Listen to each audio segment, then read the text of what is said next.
കിരണിന്റെയും കല്യാണിയുടെയും ഇന്നത്തെ നല്ലൊരു കഥ കേട്ടാലോ? വീഡിയോ ഇഷ്ടപ്പെടുവാണെങ്കിൽ ഒന്ന് ഹൈപ്പ് ചെയ്യാൻ മറക്കരുതേ. അങ്ങനെ നമ്മൾ കാണുന്ന ഒടുവില് കിരൺ രതീഷും കൂടെ സംസാരിക്കുകയാണ്. രതീഷ് പറഞ്ഞു, ശത്രുക്കളൊക്കെ ഇല്ലാതായെന്ന് പറഞ്ഞിട്ട് ഒന്നും തീരുന്നില്ലോ കിരൺ സാറേ എന്ന് പറഞ്ഞു. അതെ, എല്ലാരും തീർന്നു തന്നെയാ ഞാനും കരുതിയത്. പക്ഷെ ഇപ്പൊ ആണ്ടെ പുതിയ ഒരു അവതാരം വന്നിരിക്കുവാന്ന് പറഞ്ഞു. ശരിക്കും പറഞ്ഞാല് ആ കുത്തെങ്ങാനും കല്യാണിക്ക് കൊണ്ടായിരുന്നെങ്കിൽ കല്യാണിയെ രക്ഷിക്കാനായിട്ട് ബുദ്ധിമുട്ടായിരുന്നു. ഒരു കുത്തും കൂടെ താങ്ങാനുള്ള ശേഷിയൊന്നും കല്യാണിക്കില്ല. കല്യാണി ജീവിതത്തിലേക്ക് തിരികെ വരുന്നല്ലേ ഉള്ളൂ. എന്നാലും അത് ആരായിരിക്കും ചെയ്തിട്ടുണ്ടായിരിക്കുക? ഗംഗാപ്രസാദിന്റെ കൂട്ടാളികളാണോ അതോ ഇനിയിപ്പോ ഈ വിക്രത്തിന്റെ ആയിരിക്കുമോ? ഗംഗാപ്രസാദിന്റെ കൂട്ടാളികള്, അവന്റെ കൂട്ടാളികൾ ചെന്നൈയിലുണ്ടെന്ന് പറയുന്നത് കേട്ടു. ഒരു പക്ഷേ വിക്രത്തിന്റെ ആയിരിക്കും. വിക്രം ഇറങ്ങി കഴിഞ്ഞപ്പോ വിക്രത്തിന് അങ്ങനെ സംഭവിച്ചല്ലോ. അപ്പൊ അതിന്റെ ദേഷ്യം തീർക്കാനാണോ അവന്മാര് വന്നേന്ന് അറിയത്തില്ല. അത് കേട്ടതും രതീഷ് പറഞ്ഞു, എന്നാലും ഒന്ന് സൂക്ഷിക്കണം സാറേ. ചിലപ്പോ ഇനി പറയാൻ പറ്റില്ല എപ്പോഴേ ഏത് സമയത്താ. കാരണം ഗുണ്ടകൾ വെളിയിലുള്ള സമയത്ത് നമ്മൾ സൂക്ഷിച്ചില്ലെങ്കിൽ. അതെ, അതുകൊണ്ട് ഞാൻ പറഞ്ഞിട്ടുണ്ട്. എന്താണെങ്കിലും അവർ രണ്ടുപേരും തന്നിച്ചുള്ള സമയത്തല്ലേ ഇങ്ങനെയൊക്കെ സംഭവിച്ചേ. ഇനി വീട്ടിൽ പോയി നോക്കണം എന്തൊക്കെയാ എങ്ങനെയാ സംഭവിച്ചെന്ന്. ആ ധൃതിക്കറയിൽ ഇടയിൽ ഓടിപ്പോന്നതല്ലേ, എങ്ങനെയാ അവന് അകത്ത് കയറിയെന്നൊക്കെയുള്ള കാര്യങ്ങൾ എന്നൊക്കെ പറഞ്ഞിട്ടാണ് കിരൺ വീട്ടിലേക്ക് പോരുന്നത്. ആ സമയം ചന്ദ്രസേനൻ വീട്ടിലേക്ക് വന്നു. കല്യാണി ചോദിച്ചു, എങ്ങനെയായി അച്ഛാ? ശാരീരിക്ക് എങ്ങനെയുണ്ട്? ക്രിട്ടിക്കൽ സ്റ്റേജ് തരണം ചെയ്തിട്ടുണ്ടെന്നേ ഉള്ളൂ, എന്നാലും ക്രിട്ടിക്കലൊക്കെ തന്നെ ഉണ്ട്. ICUവിലാന്ന് പറഞ്ഞു.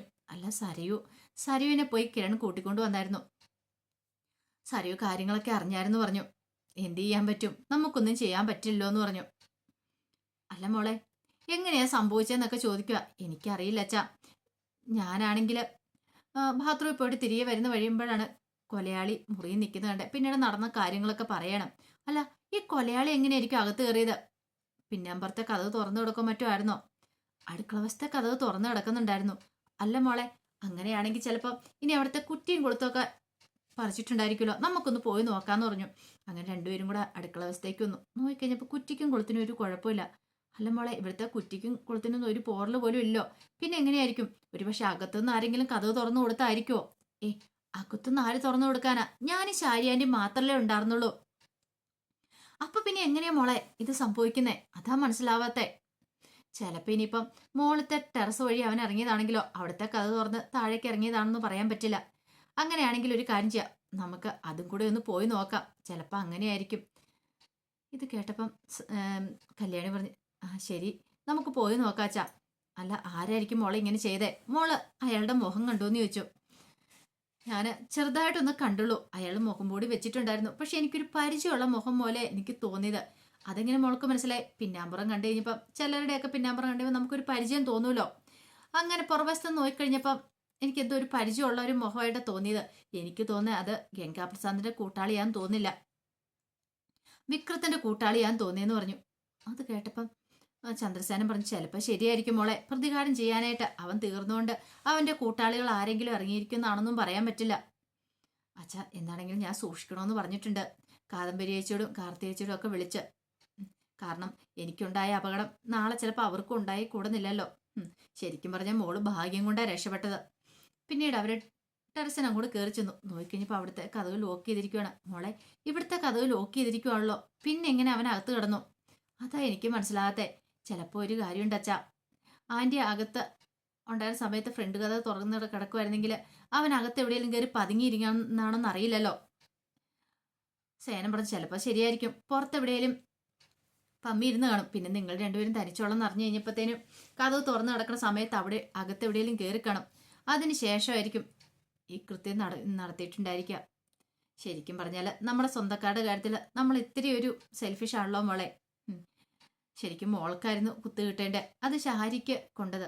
മോൾക്ക് കുത്ത് കിട്ടിയില്ലോ. ശാരിക്ക് ഉണ്ടായാലും വിഷമമില്ലെന്നല്ല, വിഷമമുണ്ട്. എന്നാലും മോള് രക്ഷപ്പെട്ടല്ലോ എന്നോർത്തിട്ട് ഒരു സന്തോഷം കാര്യങ്ങളും എനിക്കുണ്ടെന്ന് പറഞ്ഞു. മോൾക്കാ കിട്ടിയെങ്കിൽ ഭയങ്കര ബുദ്ധിമുട്ടായെന്ന് പറഞ്ഞു. അത് കേട്ടപ്പോൾ കല്യാണി പറഞ്ഞു, എന്ത് ചെയ്യാൻ പറ്റും, പാവ ശാരി ആൻറ്റി. ഞാൻ കൃത്യസമയത്ത് തന്നെ മെയിൻ സ്വിച്ച് ഓഫ് ചെയ്തു. അതുകൊണ്ടാണ് ശാരി ആൻറ്റിക്ക് കുത്ത് കിട്ടിയത്. അതെന്താണെന്ന് നന്നായി മോളെ മെയിൻ സ്വിച്ച് ഓഫ് ചെയ്തേ. അല്ലായിരുന്നെങ്കിലോ മോൾക്ക് ആ കുത്ത് കിട്ടില്ലായിരുന്നു എന്നൊക്കെ പറഞ്ഞു. ആ ഒരു കാര്യത്തിൽ സേനന് സന്തോഷം ഉണ്ടായിരുന്നു. കുറച്ച് കഴിഞ്ഞപ്പോഴത്തേനും കിരണിന്റെ രതീഷും കൂടെ വീട്ടിലേക്ക് വരുവാണ്.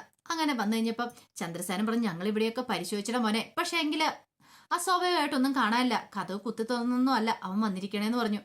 അപ്പോഴേക്ക് കിരൺ ചോദിച്ചു, പിന്നെ എങ്ങനെയായിരിക്കും കൊലയാളി അകത്ത് കിടന്നിട്ടുണ്ടായിരിക്കാം? സേനൻ പറഞ്ഞു, ഒന്നെങ്കിൽ അകത്തുനിന്ന് ആരെങ്കിലും കഥവ് തുറന്നു കൊടുക്കണം, അല്ലെങ്കിൽ വേറെ എന്തെങ്കിലും രീതിയിലായിരിക്കണം എന്ന് പറഞ്ഞു. അപ്പോഴേക്കും രതീഷ് പറഞ്ഞു, ഇവിടെ ഉണ്ടായിരുന്ന ശാരി ആന്റി അല്ലേ, മിക്കവാറും അവരെ കഥവ് തുറന്നു കൊടുത്താണെങ്കിലോ. അങ്ങനെ വരുമോന്ന് ചോദിച്ചു. പറയാൻ പറ്റില്ല, അവരുടെ സ്വഭാവം ആയതുകൊണ്ട് ആരും വിശ്വസിക്കാൻ പറ്റില്ല എന്ന് പറഞ്ഞു. അങ്ങനെ കിരൺ പറഞ്ഞൊരു കാര്യം ചെയ്യാം, നമുക്ക് CCTV ദൃശ്യങ്ങളൊന്ന് പോയി നോക്കാന്ന് പറഞ്ഞു.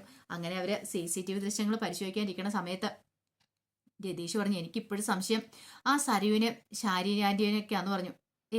അവർക്കിപ്പം നല്ല മാറ്റം ഉണ്ടല്ലോ. അല്ല കല്യാണി, ഇന്നലെ സരു എങ്ങനെ ഇവിടെ വന്നായിരുന്നു എന്ന് ചോദിച്ചു. വന്നായിരുന്നു എന്ന് പറഞ്ഞു. CCTV ദൃശ്യങ്ങൾ നോക്കുമ്പോഴാണ് കിരൺ ശരിക്കും ഞെട്ടുന്നേ.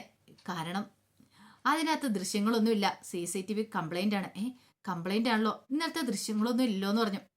ഞാൻ അപ്പോഴേ പറഞ്ഞില്ലേ കിരൺ സാറേ, ഇതിന്റെ പിന്നിൽ ആരോ നന്നായിട്ട് കളിച്ചിട്ടുണ്ടെന്ന്. ഈ കുടുംബത്തെക്കുറിച്ച് അറിയാവുന്നവര്, നന്നായിട്ട് കളയെ അറിയാവുന്നവരെ കളിച്ചിരിക്കുന്നേ. ഇന്നലെ സരയു ഇവിടെ വന്നിട്ടുണ്ടെന്നല്ലേ പറഞ്ഞേ. മിക്കവാറും അവളാണോ ഇതിന്റെ പിന്നിൽ എന്ന് പറയാൻ പറ്റില്ല.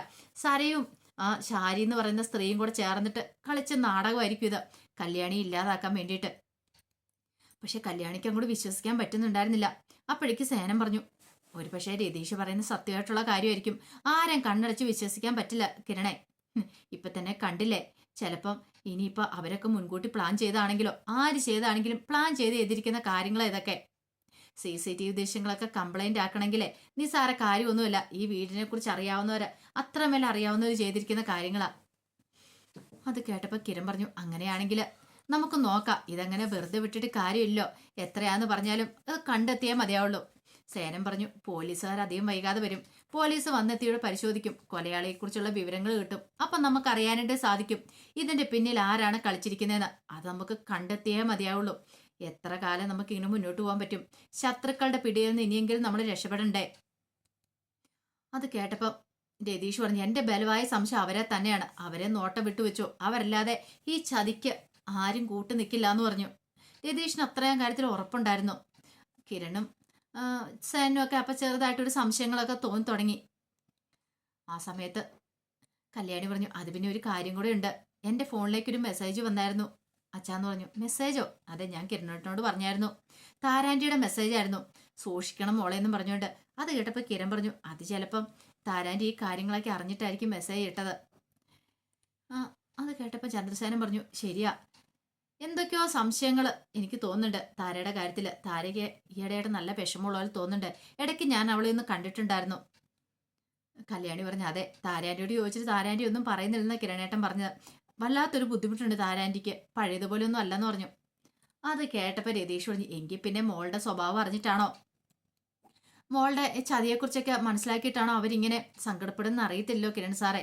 കിരൺ പറഞ്ഞു, ചിലപ്പോൾ രണ്ടമ്മമാരുണ്ടല്ലോ, അപ്പൊ ഇനിയിപ്പോ വളർത്തമ്മ എങ്ങാനും കൂട്ടിക്കൊണ്ട് പോകുമോ സരുവിനെ എന്ന് വിചാരിച്ചിട്ടാണോ താരാന്റിക്ക് ടെൻഷൻ എന്ന് അതും ചിലപ്പോൾ നമുക്ക് പറയാൻ പറ്റില്ല എന്ന് പറഞ്ഞു.